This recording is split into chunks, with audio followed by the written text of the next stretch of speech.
दरअसल नबी सल्लल्लाहु अलैहि वसल्लम की पैदाइश से 2 साल पहले ही उनके वालिद अब्दुल्लाह का इंतकाल हो चुका था।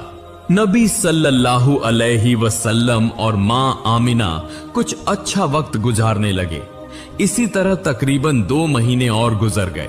एक दिन अचानक मां आमिना बीमार पड़ गईं। इसी हालत में मदीना से वापसी के सफर के दरमियान मां आमिना का इंतकाल हो गया। यूं नबी सल्लल्लाहु अलैहि वसल्लम सिर्फ 6 साल की उम्र में यतीम हो गए।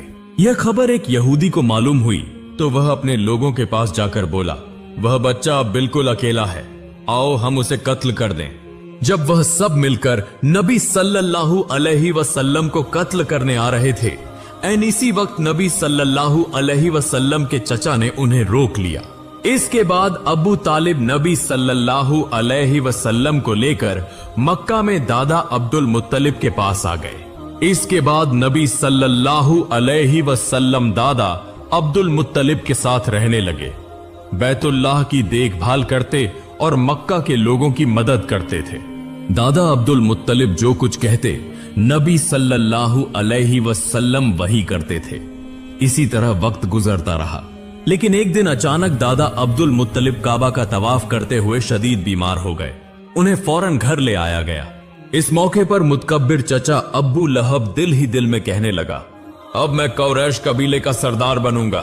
कुछ दिन बाद दादा अब्दुल मुत्तलिब ने सबके सामने अब्बू तालिब को बुलाकर कहा, मैं मोहम्मद को तुम्हारे हवाले कर रहा हूं, तुम इसका ख्याल रखना। आज के बाद मोहम्मद की तमाम जिम्मेदारी तुम्हारी है। इसके बाद दादा अब्दुल मुत्तलिब का इंतकाल हो गया। यूं नबी सल्लल्लाहु अलैहि वसल्लम सिर्फ 8 साल की उम्र में बिल्कुल तन्हा हो गए। इसके बाद प्यारे नबी सल्लल्लाहु अलैहि वसल्लम अपने चचा अबू तालिब के साथ रहने लगे और बकरियां चराने सहित मुख्तलिफ काम करने लगे। एक दिन वापसी के रास्ते में नबी सल्लल्लाहु अलैहि वसल्लम ने देखा कि उनके मुतकब्बिर चचा अब्बू लहब सुआइब नाम की एक लौंडी को किसी और के हाथ बेच रहे हैं और सुआइब का शौहर मुन्नत करते हुए कह रहा है, बराहे करम ऐसा न करें, इस बार माफ कर दें। यूं वह मुन्नत समाजत कर रहा था और यह तमाम मंजर नबी सल्लल्लाहु अलैहि वसल्लम दूर से देख रहे थे। लेकिन अब्बू लहब ने उसकी किसी बात की परवाह न की और कहा, देखो मैं तुम्हारी कोई बात नहीं सुनूंगा।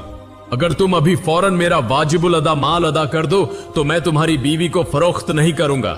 यह सब बातें सुनकर नबी सल्लल्लाहु अलैहि वसल्लम आगे बढ़े और अब्बू लहब से फरमाया, सुआइब को छोड़ दीजिए और मैं खुद आपका माल वापस कर दूंगा। नबी सल्लल्लाहु अलैहि वसल्लम की इस अजीम सखावत की वजह से इस